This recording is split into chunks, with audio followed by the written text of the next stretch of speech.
One. All right. Hello, everybody. Welcome back to another edition of the One Up Sales Development Podcast. For today's guest I have for you, one is someone special and unique. We actually connected not too long ago over a cool and awesome platform known as LinkedIn.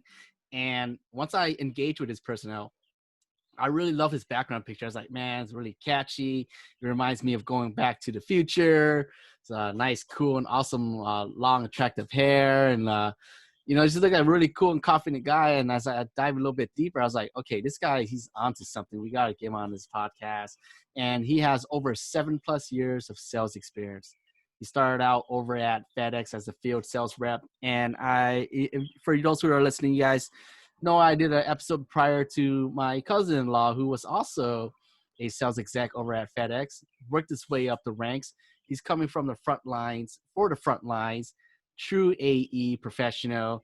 He was the director of enterprise sales over at Juice, but now he is the CEO and founder of RevGenius. Please give me a warm welcome for the one and only Mr. Jared Robbins. Hey, thank you so much for having me, Jackson. How are you today?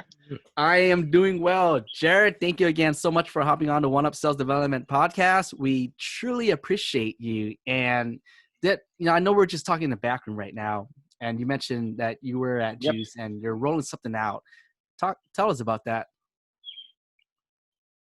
Yeah, so what I realized is during this COVID-19 difficult period where a lot of people are getting laid off, there's been a lot of virtual events and a lot of content getting thrown at us in all directions, and people leveling up, whether you're a company or a sales trainer doing that, and saw a huge opportunity because there wasn't a platform unifying that. Yet all these sales reps and sales managers were super hungry to absorb it.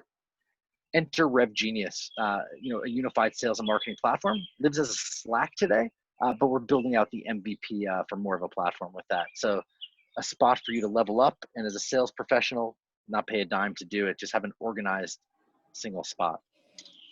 Damn, nice. I love that. Free, not a dime, one spot. Just learn it all. Exactly. I like that plug. Jared, so for our listener here, just before we start diving deep a little bit more, can you go ahead and just give us a brief introduction of who you are and really how'd you end up in sales? Yeah, no, great question. So I'm the son of a salesman. My dad has been a commission-only sales rep for 30 years in the outdoor space, selling brands like Columbia Sportswear and Solomon to outdoor shops. So I was around that culture my whole life. And I went to college super entrepreneurial, but I knew if I went to a job, I wanted it to be in sales. So majored in supply chain management at Penn State, found FedEx, as you alluded to before, that I was there, because it was a combination of that supply chain, moving products or goods around, logistics, as well as customer facing. So I was in a Manhattan territory selling that, and was there for 6.5 years, which is like unheard of now, right? To stay in a role. Yeah. At FedEx, everybody's there forever. Great company, awesome stuff. And I decided to leave to go into technology because I achieved all the validation that I needed, right? President's Club, this and that, and transitioned to technology because I wanted that challenge. I wanted to get into e-commerce, machine learning, all of that. And I spent the last 7 years in software as a service. And actually, you said 7 years in tech. I've actually been in 14 years in sales, the last 7 in technology. So nice. Right until recently. And the whole time I realized if I wanted to start something in community, I know the salesman as well as anybody because I have been him, right? So I wanted to create something for me.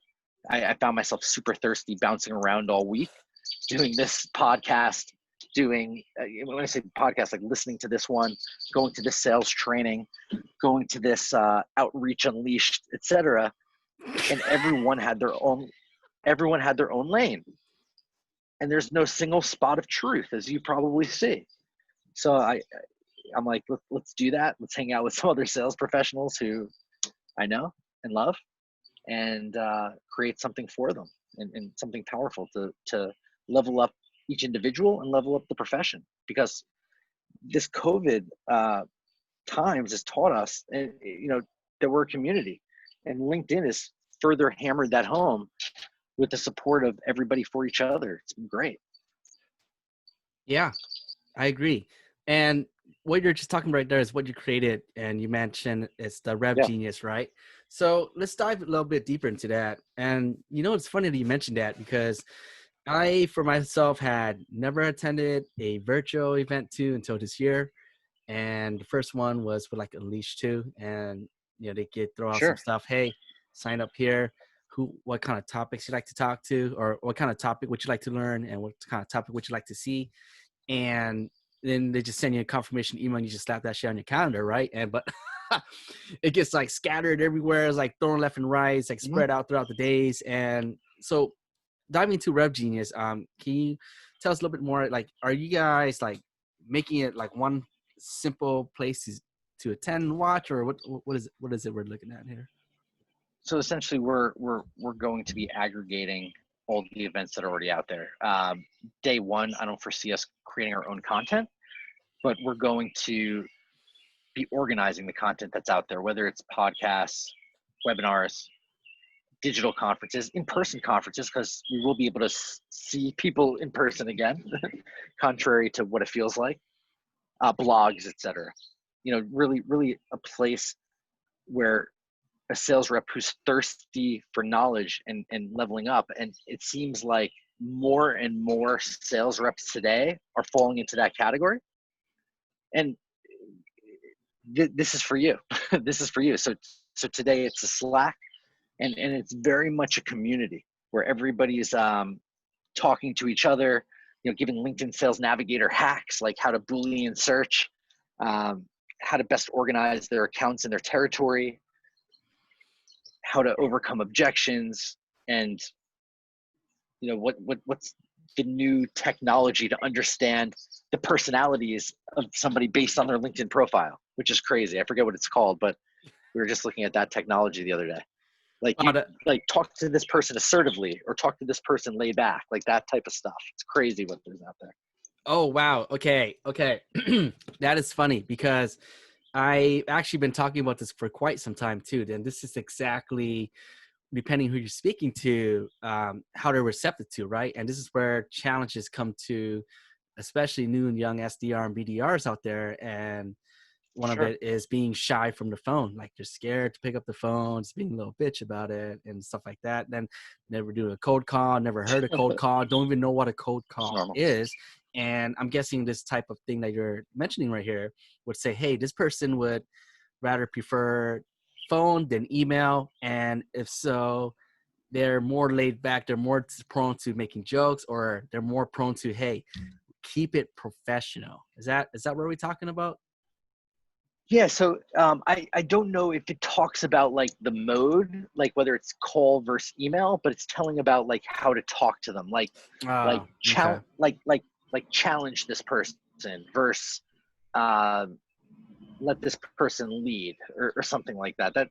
That's just an example, but it looks at a LinkedIn profile and how somebody writes about themselves, essentially, to deduct all this. And I saw a close friend of mine's like layout, and some of it was spot on, some of it was a little off, because I think he's like a little nicer than it showed, but fascinating, man, and really cool. And today, in regards to helping the SDR out, you have tools like um, playbooks that are live, right? You have your pitch on the, whether it's chorus, gong, or the new thing. You have talk tracks going, Yeah. and it's right there, and you have your calls recorded, and you have sales managers coming in real time. I it helps the organization. I don't know if it makes the rep more comfortable or not, because if they're scared to get on if they're scared to do cold calls, and now their cold call that they're scared about is getting recorded, but it definitely helps the organization. And if you have like the good qualities of a rep, like you're coachable, you're hungry, you're humble, you're going to take that and learn from it. So that's good. But there's a ton of from an SDR perspective, from a calling with the SDR perspective, there's a lot of that. And to go on like a tangent, like with SDR and outreach a little bit and what's going on is like Jake Dunlap is just doing LinkedIn outreach now, which is fascinating. And they're booking more meetings than before. And he's an old school cold caller. So I love these experiments going on, and some of which are with better technology and some of which are with new methods. Obviously, sending video and voicemail on LinkedIn is the new cat's meow, et cetera, et cetera. There's a lot of tools for people. I think that's pretty cool. I never heard that tool until you just mentioned it right now. And I can definitely see the value in that. And I would imagine it might be some kind of AI scraping through the profile, seeing what your comments are, reading the words. And are you more of a person who likes to just teach people things? Are you just throwing things out there?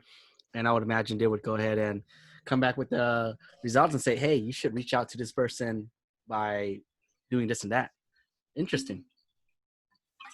Hey, yeah, I mean, Gerald, it's interesting space. Yep. Gerald, I want to dive in deep in something real quick. So you have about 14 years of sales experience, man. That is, that's money. Hashtag money, money. You've been in the game. You're from the front. The bruises lines. Are hidden. Yeah. You're from the front lines for the front lines. And when we first connected, and I have this thing for scanning profiles myself and just really getting deep and picking your brain and seeing who you really are. And I really love all the things you do and been doing. I can tell you're front line for the front line. Like your bio says too, you say to prize myself on being the forefront, learning new sales techniques each time. Yeah. So 14 years, 7 years in FedEx, 7 in tech. Like what really made you do that horizontal jump? Because normally when, like you mentioned, a lot of people, if they're there for a long time, hit President's Club and like, oh, fuck at FedEx, this. I did it. Particular. I'm good, man. I'm stay here. I got my shit down. I ain't going nowhere. But you wanted to challenge yourself, and that's what the same type of person I am to myself, because you always say, all right, boom, I did it. Okay, what's next? So where did you pick up this mentality? Who taught you that? Or is it something you learned by just continuous improvements? What happened there? That's a great question. So essentially, in high school, I made my first business plan, TJB Auto Detailing, and I was ready to start an auto detailing business with two of my best friends, Troy and Brian. Troy, Jared, Brian Auto Detailing. Shout out to Brian. TJB, right? And I actually posted about Brian on LinkedIn the other day, how he was the impetus for getting into tech. So,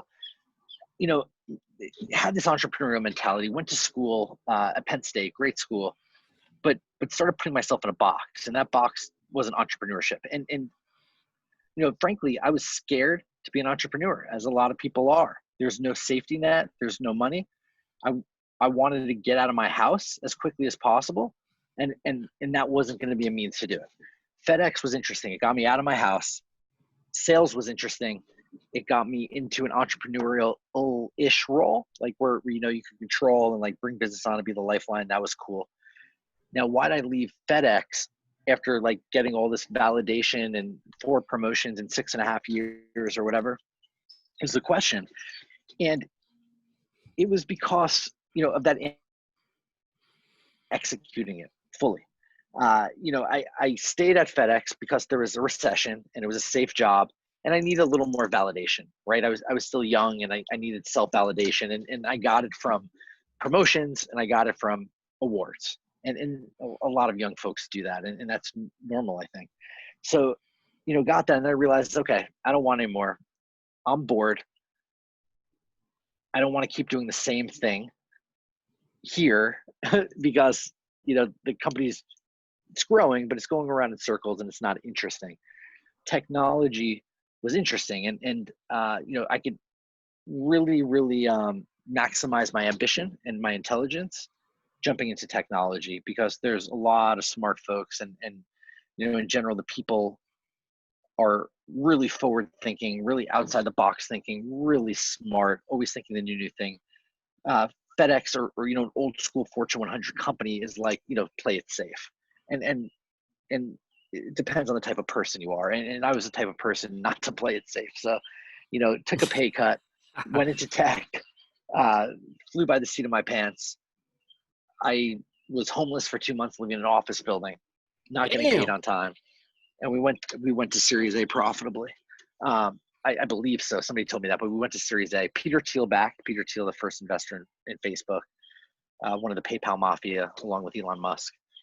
And I went from a safe job to an unsafe job. And I did it because I was ready to take that risk on the entrepreneurial part with a little bit of a safety net, right? Like where I would get a salary and try to earn commission.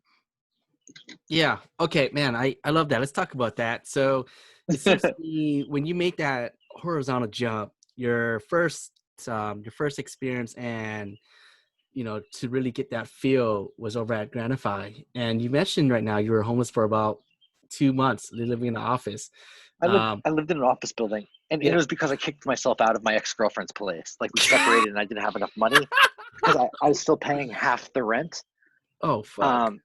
And I didn't have enough money for 2 places. I didn't want to move back home. I had an old client from FedEx that gave me a pull-out bed in an office building, and there was a shower in the hallway. Oh, damn. So for 2 months, I was paying half the rent for my ex-girlfriend to do the right thing. And Gotcha. and so yeah, that was an edgy experience. What? Wait. So that during that 2 months, was this when you just left FedEx, or is it when you started Granify? What's the time frame look like over that time? It was at Granify. It was at Granify. It was Shit. Okay. It was within my first 6 months at Granify. Gotcha, man.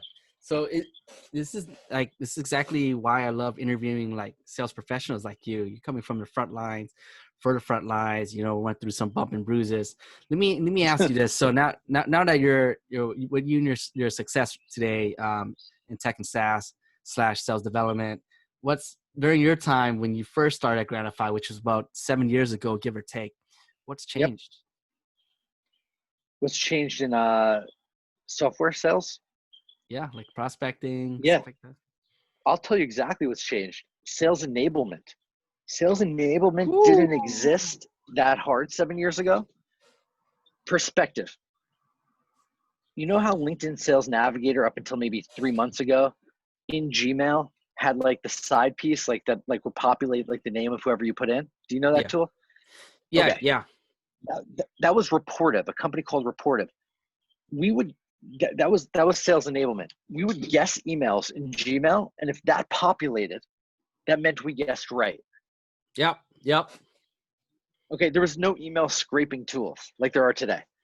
And maybe there were, but there was not even, there's probably 1/10 tops as many. And like, we didn't know it. And there was no outreach. We used like Tout App, and then we used Yesware. Yesware is still around.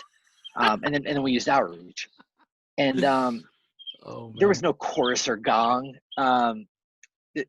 Sales enablement, the growth of sales enablement is probably the biggest, most obvious thing. That space in the last 7 years, like, blew up in a big way. And also 6-7 years ago, SDRs were trickling in. It wasn't the norm. Okay. Maybe 5 years ago, SDRs started coming in on the regular. But 6-7 years ago, it was not the norm. You were a full cycle sales rep. So those two big things are like, and you speak to anybody and they'll tell you, and also,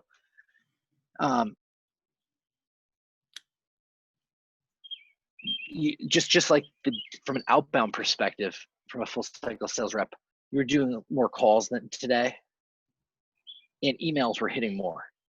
Like, you were able to convert a much higher percent of emails. So you might have been manually sending emails like one at a time, or like with some rudimentary technology, but you were hitting on more of them. So like if you sent 25 emails in a day, you'd probably get 2 to 3 meetings, which is not bad. As you know, that's not bad. Yeah. And you're talking about maybe that back in the days when you're sending like 25. Yeah. So you're saying like, yeah. So if you send 25 emails today, you're hoping for 2 to 3 responses. Yeah. You know? All right. I love that. Actually, that's exactly it. You're getting 2 to 3 meetings then. Now you're hoping for 2 to 3 responses. and they're not going to be all positive. Majority of them's like, hey man, unsubscribe. Okay, let's talk I mean, about all this. the you have to be. We were super creative back then, super creative. Like we really connected. Yeah, But now, there's just so many more players in, like, let's say MarTech space, for instance, than there were then. I think there's like 7,000 players yeah, that you need other tools, and you don't just need other tools. You need copywriting prowess if you're going to email, right? Like there's some great sales trainers that have this down, like the Josh Brons of the world. Morgan Ingram's great as well on their outbound, but like you need them. You need them because you need to really think outside the box and be really creative to get in the door today. yeah. Hey, I love that. So let's do this. I like you spill something. So copywriting, it's a big topic recently. You're starting to see it a lot over Sure. and over. And from my understanding, I see it's really just the way you ask and just building valuable, something valuable, like worth talking, and letting them know that you you're credible, and you actually did your research and stuff. But in your eyes, what's successful copywriting to you? So successful copywriting is today it challenger sale, right? Like that's like one of the popular methodologies books out today.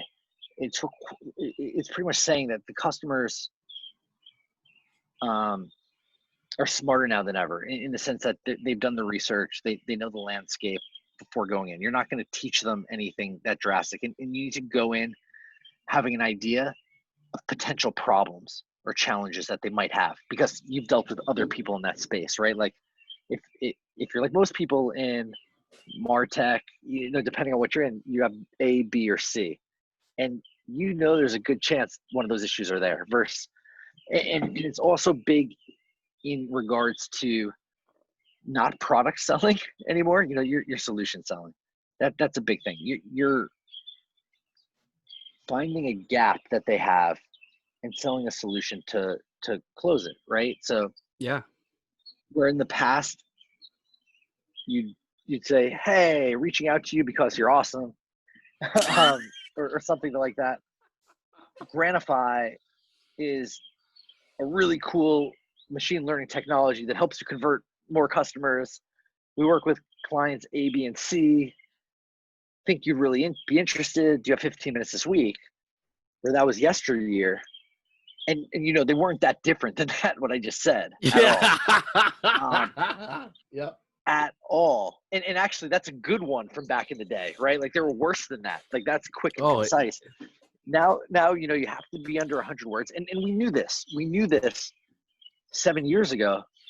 Not everybody knew this, but we did, because my colleague came from Groupon and he brought it in because Groupon blew up, and their CEO is like 75 words or less on the email. So we knew that. Be concise. Yep. But today it's not, from a copywriting perspective, it's not enough being concise. You cannot be product centric. You have to be customer centric, but you have to be customer problem centric, right? Knowing their space as well, if not better than they do. And that's big. And I know that's like kind of high level copywriting, but like that's like the skeleton of it. And I help customers solve business problems with SaaS technology. Yeah. It doesn't matter what SaaS I have. Like, it's all about your business problem. Yeah. I agree. And it really is just knowing how to ask. Like you said, you gotta be an industry expert, right? I mean, if you don't spend the time on them, why would they want to spend the time on you? And really, it's just like, hey, I found X, Y, and Z. I'd love to share with you, Jared. I think it will help. Would you be open to that? And just keep being persistent.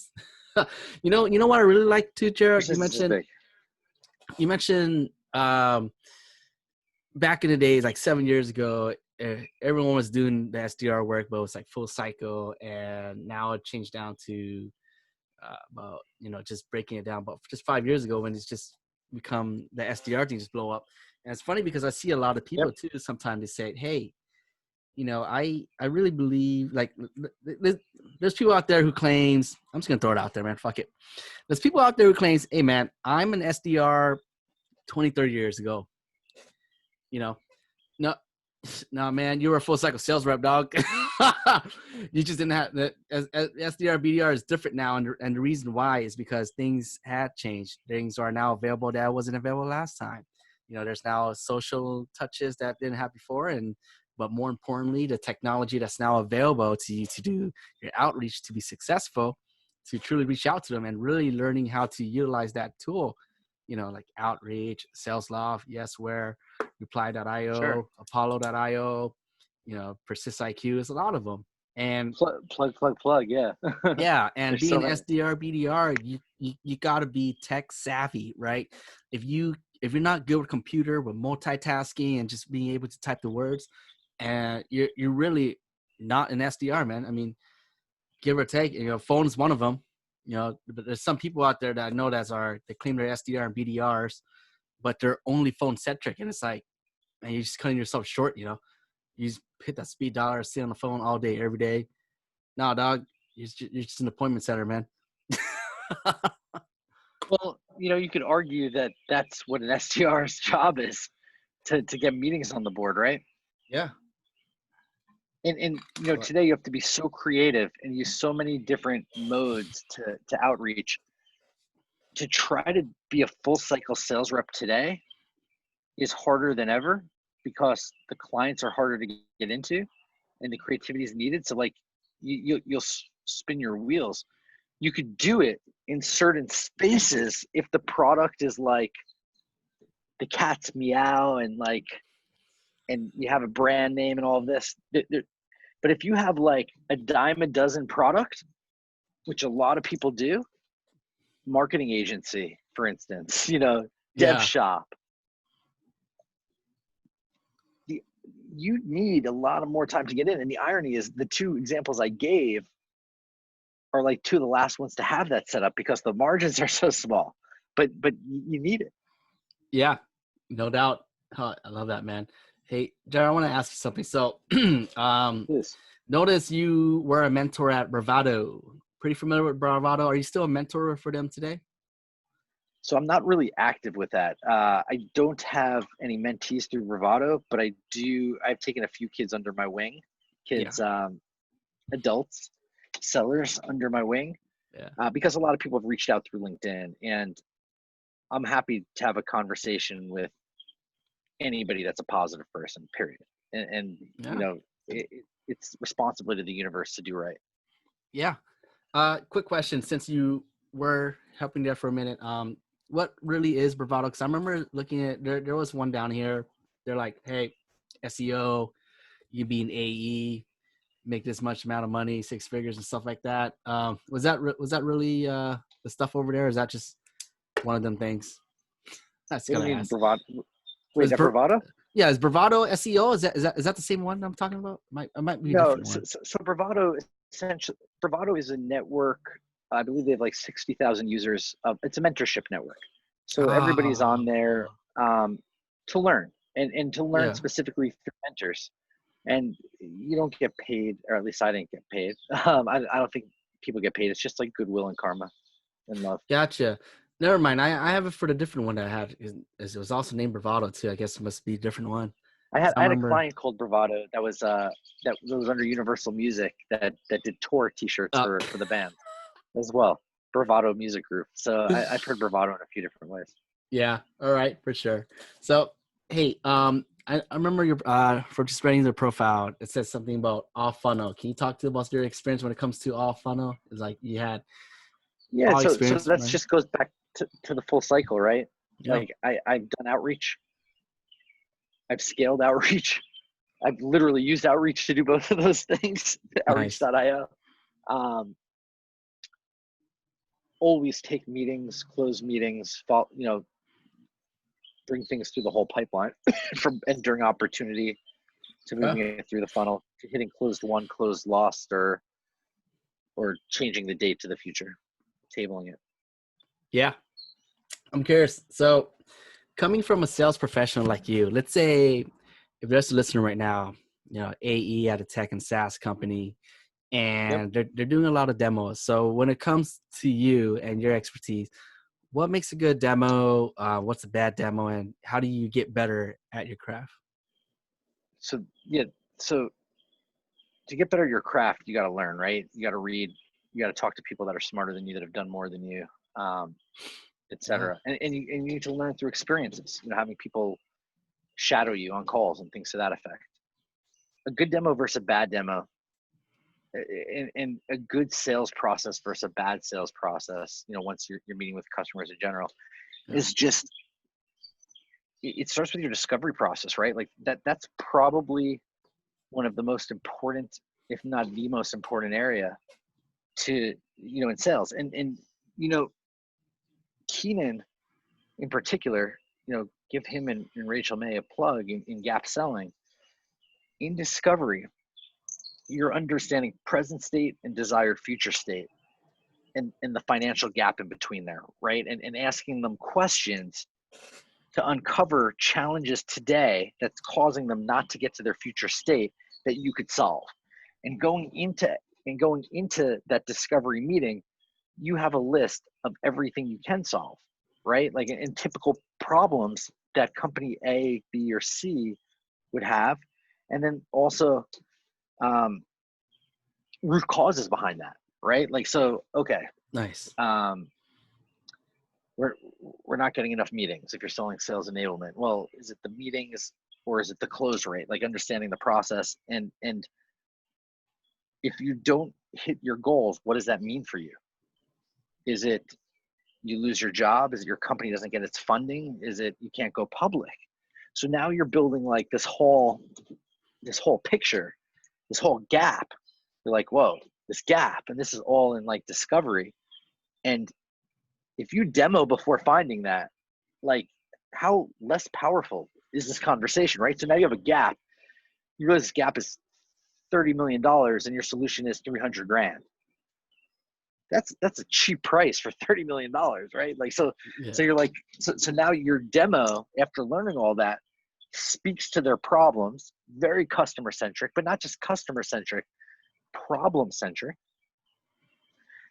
hitting them all off, and essentially showing them why you're the solution to close either the full gap or a good enough portion of it, and it makes sense to use. So when you have a good discovery before the demo, probably on a different day before the demo, you're going to be able to have a presentation, a demo, if you will, that's more likely to hit home and make them feel warm and cozy and that they need your product. Oh my God. Yes. This is that was the price of admission right there. I love that, Jared. You pretty much just hit the nail on the head with every steps. Right? You mentioned you should always have a list of A, B, C of what they should already be having. Like, hey, these are what other people's are Problem problems. identification chart. Yeah. Yeah. And then you go, and then you find the root cause of that. And that's what I see a lot of AEs out there don't really do that. They just said, hey, thanks for booking the time, or, thanks for showing up. Here's what we do, X, Y, and Z, etc. And you right there, you said, hey, you're getting the root cause of that. Like what's causing this? And so let's talk about alignment too. And this is very valuable for the SDR and AEs when they're listening to this episode, right? Because it's very common. We see this a lot too. After I interviewed a lot of SDR leaders, this is actually kind of common. You mentioned they come in and they should already know exactly what the causes are, but a little bit deeper in that, like if this is an AE, you're talking about demo day now, right? Like you should know all this. And you're going for the demo. Is that what you mean? Okay. Yeah. Let's say the AE goes, all right, man, I need to find this information, and then what other ways can they do it? Because majority of the time, what I see is they're just looking at the notes from the SDR that they filled in, whether it's in Salesforce or whatever CRM they're at, HubSpot, Copper, and they're just looking in. Sure. But how can they take the additional step and dive deeper as an AE before the demo? So I guess it's up to the person creating the structure to make sure that the right questions get asked. And this is a question like, are the SDRs in a position to ask this, or should the AEs ask it? Who does the qualification? Like, so there's, I guess, a qualification and then a discovery. You know, it's a case by case, right? Because if you're going after logos, like enterprise, right? Like, you're going after Amazon, you're going after whatever. Yeah, bro, they can afford you. They can afford you. Like, you don't need to ask those stupid questions. You just got to go and get the discovery.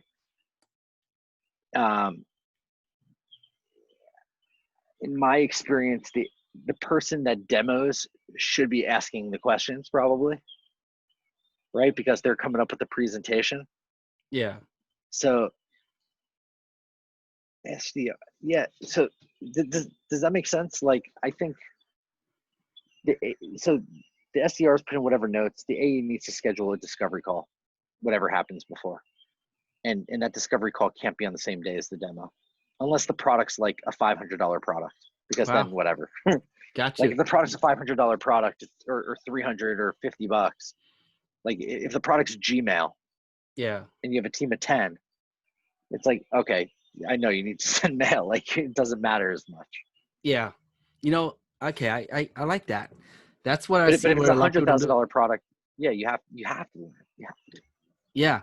Yeah. You know, that's funny. A lot of AEs with a smaller ACV, they don't do that, you know, and I really believe that it would increase their success rate if they truly understand more, like what you just mentioned. Hey, do another discovery call before the demo. Just like, hey, this is, got the notes from this guy, from SDR, just to confirm this is what he said. Are we missing anything else? And then just on demo days, like game day. Nice. Yeah. So, like, if I'm selling you something, right? Like, you run a podcast. Like, how many people, like, we were talking about this before. Yeah. Tell me about your podcast today. You know, I have X number of thousand people. Great. Is that where you want to be? Like, are you chilling? No, I need to be here. Why aren't you there? Hear me out. Do you find that people aren't seeing your podcast? Like, you're posting, so you tell me you're posting on social, but how many people are coming from you doing that? Like, you're doing the best practices. You're posting on LinkedIn, Facebook, Instagram, Twitter, Google. Yeah, you're doing that, whatever. Got it. You know, if you hit this 10x goal, what does that mean for you? This much money. Yeah, but like, what else? Like, let's feel it out. Like, oh, you know, we're growing this way or that, and you're understanding this picture, and then you're like, I can help you hit that goal, man. and then I mean, you don't really say that, but he knows. And you're coming to me. You're coming at me, and you're saying, how do we do this? You're asking me, right? Because I call it the doctor sale. Or you know, when you go to a doctor and something is wrong, it says, what hurts? My elbow. Does it hurt when you do this? Does it hurt when you do that? Hurts when I do this, not that. When did this start? Have you tried to take Advil? I've tried to take Advil. Have you tried to take Tylenol? No, I haven't. God. Whatever that doctor tells you to get that pain away, you're gonna do. Right? Yeah. Assuming it's covered by insurance or it's in your budget. Right. You're gonna do it. Now, let's say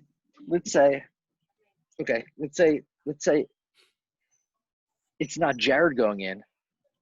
It's Derek Jeter going in, right? Like, when he was still playing. And now him getting fixed is worth a little more than just feeling good. Yeah. Right? It's worth multi-million-dollar contracts that.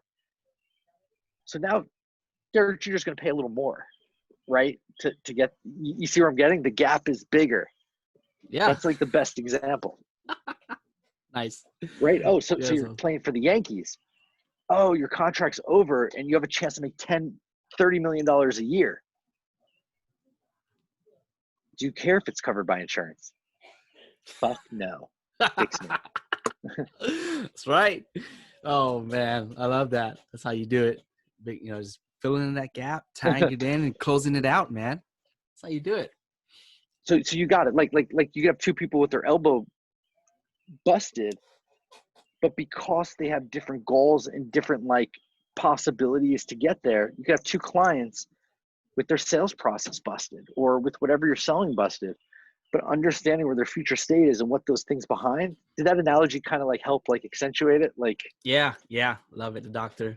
Can imagine myself in that room just throwing your elbows around, yeah. Hey, Jared. So another quick question. So I saw this. I believe it was on Jay Burrow's post one time, and it's about before, like right when you get in a demo, they found out like doing the introduction and just throwing out there what the purpose and what they're trying to achieve within the call has been a lot more effective than those who does it at the end of the call. For instance, like we come in, hey Jared, thanks for hopping on the One Up Sales Development podcast. What I'm hoping to achieve today is for you to share your story and perhaps teach the crowd something new in terms of sales development, and that's pretty much it. Would that be all right? And just doing that in the beginning, then at the end of the sales process or the discovery call, they found it more effective or something. What do you think about that? Yeah, it's an upfront contract. I think its roots were in Sandler sales. Yeah. And yeah, it's just a courteous way to operate, right? It's I think there's some psychology behind it. It's like a common practice. I think that there's nothing wrong with it. Period. Why not? But keep in mind, no gap, no sell. So you could say, Jackson, we got 30 minutes. Is that cool? Is there anything you want to add to the docket? Yeah, I want to talk about this. You don't go in and you don't find that gap. I don't care what you're saying at the beginning, right? Yep. So yeah, toss it in, sure, but no gap, no sale. Yep.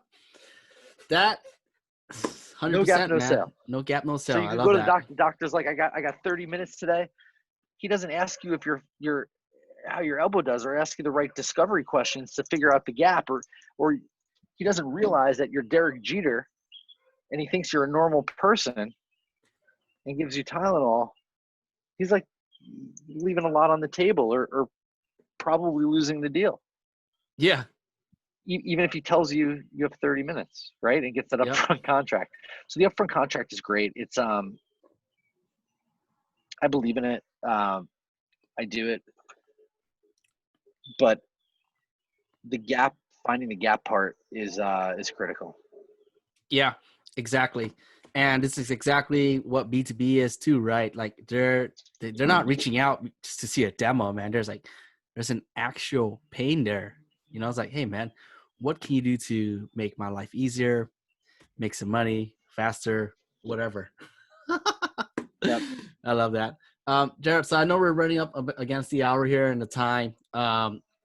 Just before we close things out, I just want to ask you, so you were the director of sales, enterprise sales over at Juice, and you're rolling out RevGenius. Like what's next for you based on your experience? What's next? Yeah. Let's get RevGenius rocking. Let's do that for the next 10 years. Now I'm it's very much bootstrapped. So looking for enterprise individual contributor role, because I want to continuously learn. I just want to sell, man. Always. So I'm super entrepreneurial.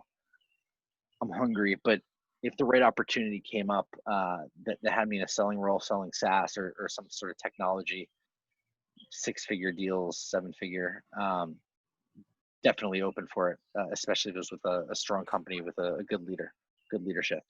And as a plug good leadership all day long.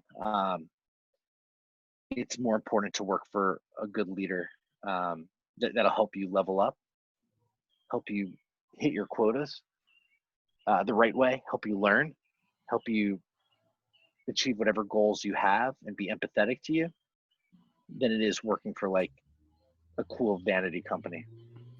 Okay. Damn. That I love that. So I know we said it's like the last thing, but I just gotta pick your brain on this. So you mentioned, your next opportunity, if it shows up, you gotta find the right leader. there's a lot of SDR and BDRs right now that got let go. They're on a job hunt, and Yep. for them, this is a great takeaway for them too. So let's say if they were to take that approach, which is great, which should be the approach by the way, instead of just taking that salary or that limited vacation or snacks and shit like that. What are a few things they can do to make sure that the leader is right for them in terms of like physical action? Like, do they just do one-on-one with them, or are they just picking their brains? Do they have coffee with them? Like, Yeah. what So would you throw out there for so them? definitely pick their brains. Ask reach out to some people that work there. Talk to Nice. people that are working there. Like, you want to know a few different things, right? You want to know, are people hitting their goals? Are people happy? Nice. What's the day-to-day like? What's the leader's demeanor like? Make sure that you vibe. Like, make sure that they're not like a militant, unless you need a militant, and that's you. I mean, it's not me, but I get that it is some people. I've worked with people that respond well to that just because of their upbringing, right? So, yeah. Interview people at the company, interview past clients of the company if you can, like if it's appropriate, like understand the product, why they bought, etc. Oftentimes that might be overstepping boundaries before you get in, but like when you're in, that's a good step one. But talk to the leader, like look up their track record, ask about them. Nice. That's it, man. All you really got to do is just ask. Love it. All right. So, hey, Jared, man, really, really glad you're able to come and join the One Up Sales Development podcast. We're truly happy to have you on here. If there's one takeaway you can give them if there's one takeaway, like let's say there's a new SDR and BDR listing right now. They just graduated. Oh, fuck. 2020. I just graduated. I'm 24, 22 years old, hit with the COVID. Yep. That's one thing that you would leave with them to, help them one up their game. And what if they want to reach out to you and say thank you? What's the best way to reach out to your brother? So hit me up on LinkedIn, Jared Robin, JaredRobin, LinkedIn.com/in/Jared Robin, one word. Nice. In regards to one-upping their game, I'm looking up